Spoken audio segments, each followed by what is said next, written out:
Hello, this is Todd Blankenship with Shutterstock.com, and in this tutorial I'm going to show you how to use Prism, our new pack of over 200 transitions.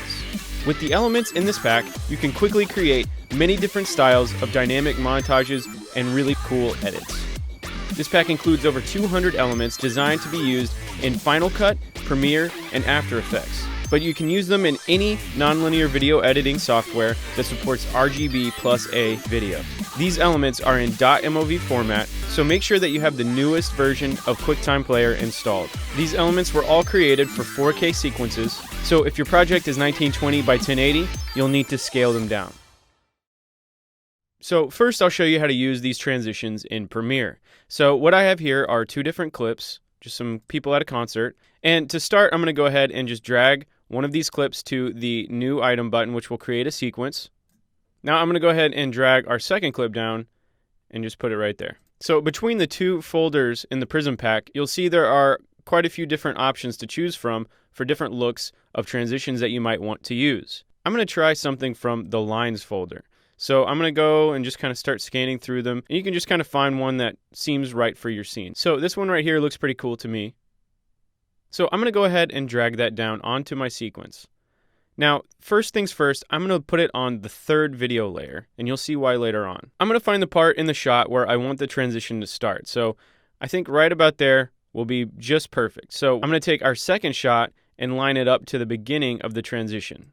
Now I'm going to go ahead and cut at the end of the transition the first shot off. And I'm also just going to cut the part of the second shot that doesn't include the transition, just to keep everything kind of organized.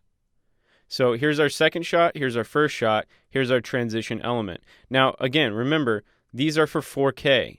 This, I believe, let's double check. Yes, this is a 1920 by 1080 sequence. So there's a really easy way to resize that. You just right click on the clip and select scale to frame size. So now everything's sized appropriately.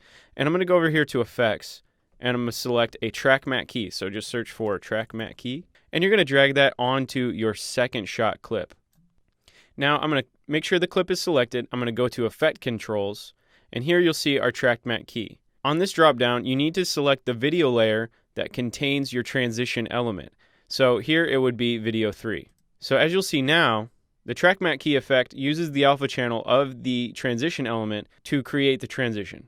So just to show you how this works, let's say if you ended up moving this all up one layer, now you'll see the transition is broken because it's pointed to the third video layer. So if you wanted to fix that, all you'd have to do is just go here and now change it to video 4. There you go, now it's working again. And so here's the transition. And in Final Cut, the process is going to work very similarly. So I'm going to go ahead and just select a little portion of this clip here and drag it down. And I'm going to go ahead and grab one of our transitions. So I've already imported this one here. I think that's going to work. So I'm going to drag it down and we're going to put it on top of our first shot. And in Final Cut, the way that you set up the track matte is you're going to select your transition element. You're going to go up to the compositing tab up here. And on the blend mode, select Silhouette Alpha. Okay, so now you can see it's cutting it out to black, okay? So underneath, there's nothing, but that alpha channel from the transition element is silhouetting the clip below. So what I'm going to do is I'm going to select both of those clips. I'm going to right-click, select New Compound Clip. Hit OK. So now you have all of that as a self-contained element. And now you can take your second clip here and drag it underneath to where the transition starts. And now you have your transition.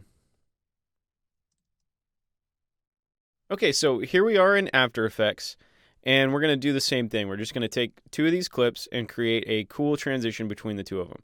So I've got this clip of some people going up some stairs and some people in an office. I'm going to go ahead and just find a transition that I like. For this one, I'm going to go into the arrows folder. Yeah, that's pretty cool.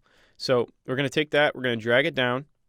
And again, always remember, these are for 4K. So if you aren't in 4K, you got to scale it down. So what you do here is you can right-click on your transition element and go to Transform and select Fit to Comp.